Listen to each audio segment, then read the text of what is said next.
Once you start starring in some big-name blockbusters, you might think that you have made it in Hollywood. But it's a surprisingly small town up at the top, and getting on the bad side of one person can ruin your career. We'll reveal 10 celebrities who destroyed their careers with just a single bad interview. Before we move on to the interviews, make sure you're subscribed for more videos from the taco. Now, let's get started. Megan Fox. When it comes to directors, Michael Bay is a big name, so naturally he's one you don't want to make angry. Unless you're Megan Fox and you think it's a good idea to compare him to a certain World War II German leader during an interview. No, we couldn't make this bad career decision up if we tried. During an interview with Wonderland, she spoke about the Transformers director Michael Bay. She claimed that he was a nightmare to work for, slammed his social skills, called him a tyrant, and yes, compared him to a historical German tyrant. But according to Steven Spielberg, Fox was the real problem on set. She was constantly on her BlackBerry and ignored all members of the cast and crew. Overall, she acted like she didn't want to be on set at all, and like everyone else was inconveniencing her. When asked about Megan Fox and her remarks against him, Bay claimed that she's like a child who just wants to get attention any way she can, even if it's negative. She ended up being fired from Transformers: Dark Side of the Moon for her behavior on set and her comments regarding working with Bay. To give credit where it's due, Fox did end up apologizing and called the incident the low point of her career. Tom Cruise. There was a long period of time when actor Tom Cruise was known as a serious Hollywood heartthrob. He'd been romantically linked with many gorgeous and famous women, including Penelope Cruz and Nicole Kidman. But it was his love for actress Katie Holmes that seemed to take him over the edge. We all remember that infamous 2005 interview when Tom Cruise appeared on The Oprah Winfrey Show. He couldn't stop gushing about his relationship with then-girlfriend Katie Holmes. At one point, he was so overcome with joy that he jumped up and down on Oprah's couch. This interview caused people to start wondering if Tom Cruise was feeling alright. But his next interview was the nail in his coffin. He was interviewed by Matt Lauer on the Today Show, and the topic of psychiatry came up. Cruise criticized Brooke Shields' use of antidepressants and lashed out about the topic. A disbelief in psychology is a tenet of Scientology, but until this point, Cruise had been quiet about his religious beliefs. But now he totally let the crazy loose. He claimed to know the history of psychiatry and called Lauer glib.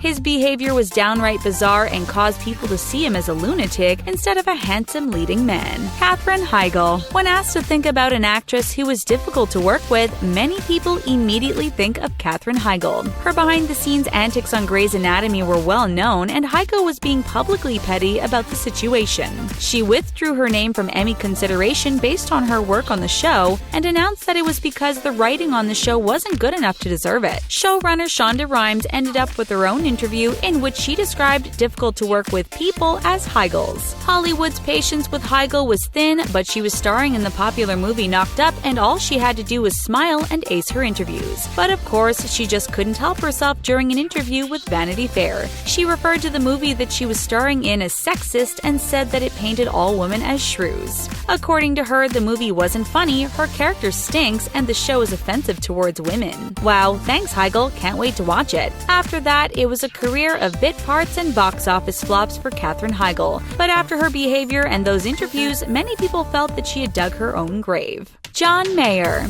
For a while, it seemed like everyone was in love with John Mayer and his sweet, soulful songs. Undeniably, no doubt of famous women were impressed, and Mayer soon started dating his way around Hollywood. We loved his music, but like many others, he went too far and revealed himself to Playboy magazine. No, he didn't take his clothes off, but he let a lot of ugliness out, and his fans were not impressed. During the interview, he revealed his interest in producing adult films at some point. He then proceeded to talk smack about some of his ex-girlfriends, including Jennifer Aniston, who he claimed was stuck in the 90s. Mayer also gave way too much information about his former girlfriend, Jessica Simpson, and it was honestly pretty uncomfortable. And of course, what career-destroying interview would be complete without some baffling racist comments? Mayer dropped some colorful racial epithets, claimed that he was only attracted to white women, and copious mention of his private parts.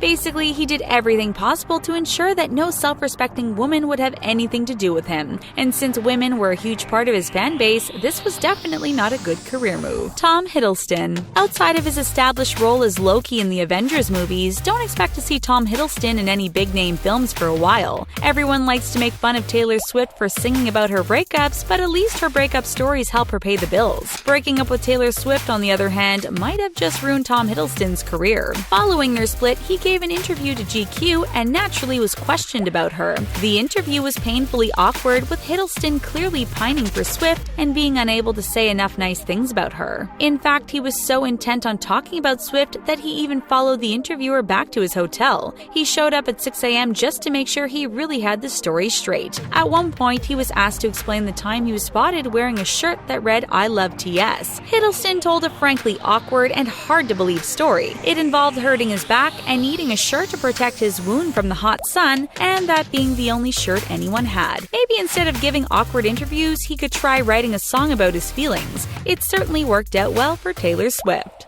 Charlie Sheen. It almost pains us to talk badly about the single interview that launched 1,000 memes. How else would we have ever had phrases like "by winning" and "tiger blood" introduced into our lexicon? But if we're talking about nightmarish celebrity interviews, we obviously have to talk about Charlie Sheen's disastrous 2011 interview.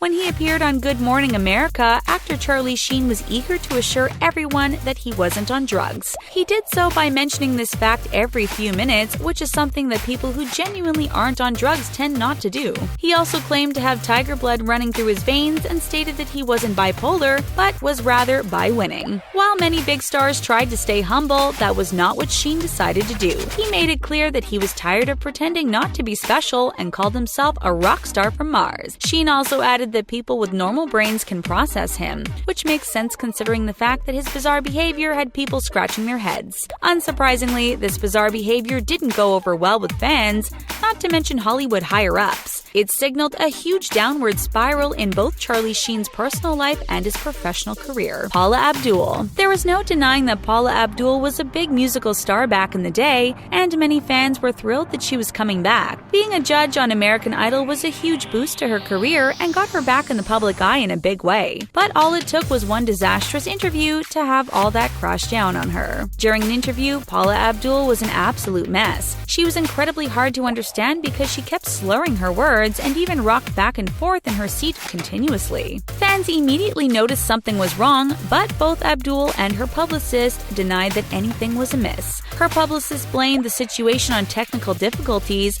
but many wondered if it was really ABDUL being under the influence of some sort of substance. Afterwards, ABDUL canceled a slew of subsequent interviews, and fans wondered what on earth was going on with her. Not only did she deny being under the influence, but claimed to have never drunk in her life. Of course, a few years later, she admitted to having a problem with substances and said she was seeking help. Nobody was surprised, but many were relieved that she was finally being honest with herself and her fans. Miles Teller. For a while, it looked like Miles Teller was an up-and-coming star with his whole life in front of him. That is, until a fateful interview with Esquire made him look pretty terrible. He starred in Whiplash opposite of J.K. Simmons, who won an Oscar for his role in the film. Instead of emulating his co-star's success, Teller tried to talk himself up in an interview, but ended up making himself look awful. The writer of the article was a woman, and for some reason Teller felt it necessary to describe in painstaking detail how a bar glass was once modeled after a certain part of his anatomy. Yikes. As if that wasn't unlikable enough, he bragged about going out to dinner at a restaurant and forcing the waiter to cut up his food for him as if he was a little kid. He also bragged about how good-looking he is and said that he wants people to know that he's much more handsome in person. Not only did this cause his fans to decide he wasn't worthy of their attention, but even Teller didn't enjoy how he came across. He admitted that if he had read that interview, he wouldn't have thought much of himself either. R. Kelly. This R. Kelly interview was so catastrophically bad that his team freaked out as soon as it aired on BET. They immediately demanded that the interview be pulled and never see the light of day again. But unfortunately for R. Kelly, that's not how things work nowadays. In 2008, there were tons of ugly rumors swirling around about R. Kelly and his affinity for teenage girls. When questioned about it, he could have said no comment, but instead the singer dug himself into deep, deep trouble. When asked about his fondness for teenage girls, Kelly asked exactly how old is a teenager anyways, which wasn't exactly a comforting response. He then went on to reassure that he doesn't like anyone who's illegal in terms of age. When the interviewer mentioned the allegations levied against Kelly by former members of his staff, Kelly had a totally reassuring explanation for all that. He carefully explained that anyone who said such things about him were fired promptly, leaving only those who wouldn't rat him out. How reassuring. Needless to say, the public wasn't buying Kelly's excuses and felt that he had substantially incriminated himself during the interview. Although R. Kelly begged viewers not not to listen to people whom he had fired, they didn't find that instruction comforting. 5 Seconds of Summer. It seems like the band 5 Seconds of Summer was living a rock and roll lifestyle and just couldn't resist bragging about it. Unfortunately for them, this only resulted in them looking awful. Not only did their fans look down on them after this terrible interview, but fellow celebs and music producers weren't overly impressed either. It started out with Michael Clifford announcing that he was hungover and talking smack about the American Music Awards where they had just performed. He called his fellow celebs fake and accused Justin Bieber of hating the band for some reason. Ashton Irwin stepped in to complain about having too many female fans and saying that they wanted to be a real band. Wow, way to alienate and anger the majority of your fan base. To finish things up, Luke Hemmings then bragged about all of the action that the band members get when they're touring. These guys couldn't have come off as more unlikable if they tried, and ever since the interview, we've heard remarkably little of them. We wonder what they're up to, since we assume that they have a lot less women interested in them nowadays. This one interview turned 5 Seconds of Summer into a band that have 5 minutes of fame. Which one of these interviews do you think was the most damaging for someone's career? Let us know which one made you cringe the hardest in the comments section. Then hit the subscribe button to get more great videos from the Taco. Thanks for watching!